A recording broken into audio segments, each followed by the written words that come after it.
کہ عالمین جہاں جہاں ہے وہاں وہاں رب، اور جہاں جہاں اللہ کی حکومت ہے وہاں وہاں آل محمد ہے، وہاں وہاں علی ہے۔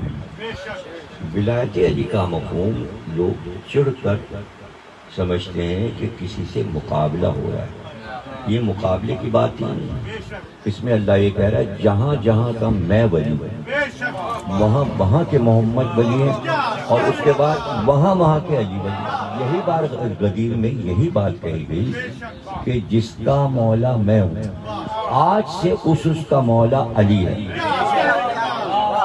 یہ جو لفظ ہے آج سے، اس کے معنی یہ کہ وہ ٹائٹل جو رسول اللہ کا ہے کہ میں تمہارا مولا ہوں، اور پھر بات کو سمجھیے آج سے یہ علی تمہارا مولا ہے، یعنی رسول موجود ہیں اور کہہ رہے ہیں آج سے اب یہ مولا ہے۔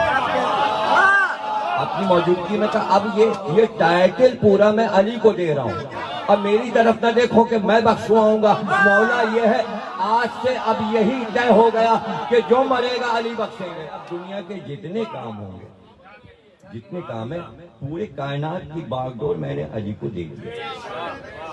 تو اب علی کے نام سے پتہ ہلے گا، ہوا چلے گی، یہ سب مقصرین کو بہت کھلتی ہیں باتیں، لیکن دلائل قرآن میں موجود ہیں، قرآن میں موجود ہے۔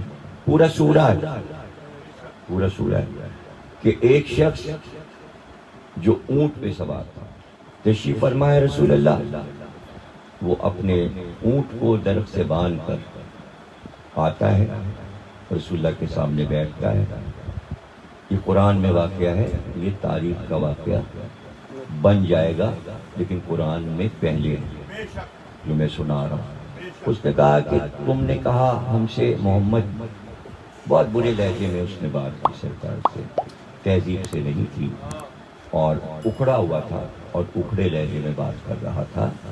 اس نے کہا تم نے ہم سے کہا کہ نماز پڑھو، ہم نے نماز پڑھی۔ تم نے مجھ سے کہا کہ اللہ کا حکم ہے روزہ رکھو، تم نے مجھ سے کہا اللہ کہتا ہے حج کرو، ہم نے حج کیا۔ تم کہتے ہو کہ اللہ نے زکوٰۃ کے لیے کہا، ہم زکوٰۃ دیتے ہیں۔ اب یہ جو آج تم کر رہے ہو کہ تم نے ہم لوگوں کو عربوں کے سر پہ علی کو مسلط کر دیا، اور تم کہہ رہے ہو یہ علی جو ہے یہ ولی ہے اور ہمارا حاکم ہے، تو یہ تم نے کیا ہے یہ اللہ کے حکم سے ہے۔ اس کے معنی اتنی باریک باتیں ہیں کہ کوئی بھی علماء کرام میری طرح علم کلام نہیں جانتے، جتنے امامے والے تو بالکل ہی نہیں جانتے، اور ٹوپی والے جو ہیں وہ میری ہی بات کو دہراتے ہیں، جو میں پڑھتا ہوں میرے لفظ بولتے ہیں، اس لیے کہ میں علم کلام کا ماہر ہوں، علم حدیث کا ماہر ہوں، میں تفسیر کا ماہر ہوں، جہاں سے چاہوں میں دلیل ایسی دوں کہ جو دوسرے نے کبھی سنی نہ ہو۔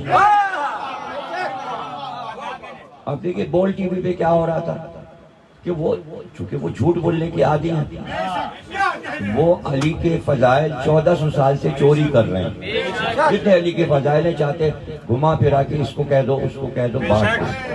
علی نے خود کہا بھائی فاروق اعظم میں ہوں، صدیق اکبر میں ہوں، یہ ٹائٹل چھین کے دوسروں کو دے دیے گئے۔ یہ حدیث بھی تو سنیوں نے لکھی ہے، سنیوں کی کتابوں میں رسول اللہ نے فرمایا کہ تم اس امت کے صدیق اکبر ہو، فاروق اعظم ہو۔ تو روپ کماری شاعرہ نے اپنے مرثیے میں کہا علی کی مدح، پڑی تھی لوٹ محمد کے جب گھرانے میں، پڑی تھی لوٹ محمد کے جب گھرانے میں، یہ سب خطاب لوٹے تھے اسی زمانے میں۔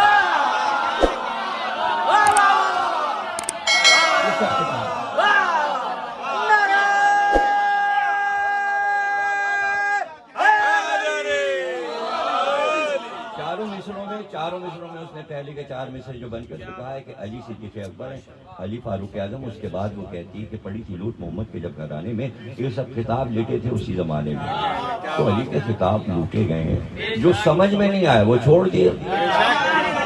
جہاں اللہ نے کہا انفسنا و انفسکم، رسول نے کہا علی میرا نفس ہے، نفس کوئی نہ بن سکا۔ رسول نے کہا تم ابو تراب ہو، یہ لقب تو نہیں چرا سکے، اس لیے کہ تراب مٹی ہے، مٹی سے آدم بنے ہیں، آدم سے پہلے باپ موجود ہے، آدم کی ولدیت علی ہے۔ ابو تراب، تراب کا باپ،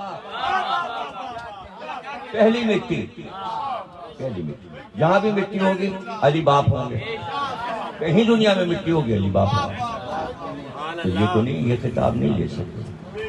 وہ جو آسان آسان تھے ان کا اس کو دے دو، اس کو دے دو، اس کو دے دو۔ اللہ نے کہا کہ سیف اللہ ہیں علی، اللہ کی تلوار ہے، ان کے پاس اللہ کی تلوار آئی، آپ نے اٹھایا دوسرے کو ٹائٹل دے دیا۔ تو یہ حرکتیں ہوئی ہیں بعد رسول۔ اب ان کو مناظرہ اور تبرہ نہیں کہتے، میں فرق سمجھا دوں۔ اس کے بعد اس آدمی کا واقعہ جو رہ گیا وہ پڑھتا ہوں، وزیر کے بعد جو ہوا، تو اس میں باریکی یہ ہے، ایک چیز ہے تبرہ جو ہمارے ہاں واجب ہے، ہمارے ہاں تبرہ واجب ہے۔ ایک ہے گالی بکنا، ایک ہے تبرہ۔ تبرہ کے معنی گالی بکنا نہیں، تبرہ کے معنی ہے ہم نے دوری اختیار کر لی۔ دوری ہے کہ اگر ان کا ذکر ہوگا ہم اٹھ کے چلے جائیں گے۔ اٹھ کے چلے جانا سب سے بڑا تبرہ ہے۔ پاکستان کو میں نے دکھایا بول ٹی وی پہ کہ جہاں یہ نام لیے جائیں گے میں تبرہ کر رہا ہوں، اٹھ کے جا رہا ہوں۔ ان کو کسی نے سکھایا تھوڑی ہے، جب جوان نہیں سنتے تو میں بڑھاپے میں کیسے سن لیتا؟ اس لیے میں نے برات اختیار کی اور اٹھ کے چلا گیا۔ جو بول رہے تھے ان سے بھی برات تھی، جس کے بارے میں بول رہے تھے اس سے بھی برات تھی، گویا پورے بول سے برات کر دی۔ میں دور ہو گیا۔ دور ہو جانا، اٹھ کے چلے جانا، تبرہ امن ہے، تبرہ امن ہے۔ ضروری نہیں کہ نام لے کر تبرہ ہو۔ کیا کہنے اللہ نے جہاں تبرہ کیا ہے نام نہیں لیا، نام نہیں لیا۔ ایک جگہ کہا 25واں سورہ فرقان، اس میں اللہ نے کہا دو ظالم ایسے ہیں جو محشر میں آئیں گے اور ساتھ آئیں گے۔ ظالم کہا ہے اللہ نے، اس میں سے اول ظالم جو ہوگا اس میں فلانا، فلاں کا لفظ ہے، نام نہیں۔ پہلا ظالم دوسرے ظالم سے کہے گا ہنسا دیا نا تو نے مجھے، تو نے بہکا دیا نا، تیرے کہنے میں میں آ گیا۔ تو وہ کہے گا اس وقت بڑی مصیبت کی گھڑی ہے، اپنے معاملات خود دیکھو، دوسرے کو الزام نہ دو، دونوں الگ ہو جائیں گے۔ تو پہلا والا اور دوسرے دونوں مل کر جب وہاں سے سوال ہوگا اپنی انگلیوں کو دانتوں سے کاٹیں گے، چبائیں گے، یہ ہم نے کیا کیا۔ کتنا لطف ہے کہ اللہ نے نام نہیں لیا، نام لے لیتا تو آیتیں ہٹا دیتے، آیتیں پہنچ تو گئیں۔ اب امت کا کام ہے ان دونوں کو تلاش کرے جو محشر میں آئیں گے، اس کو کہتے ہیں تبرہ۔ یہ ہے تبرہ۔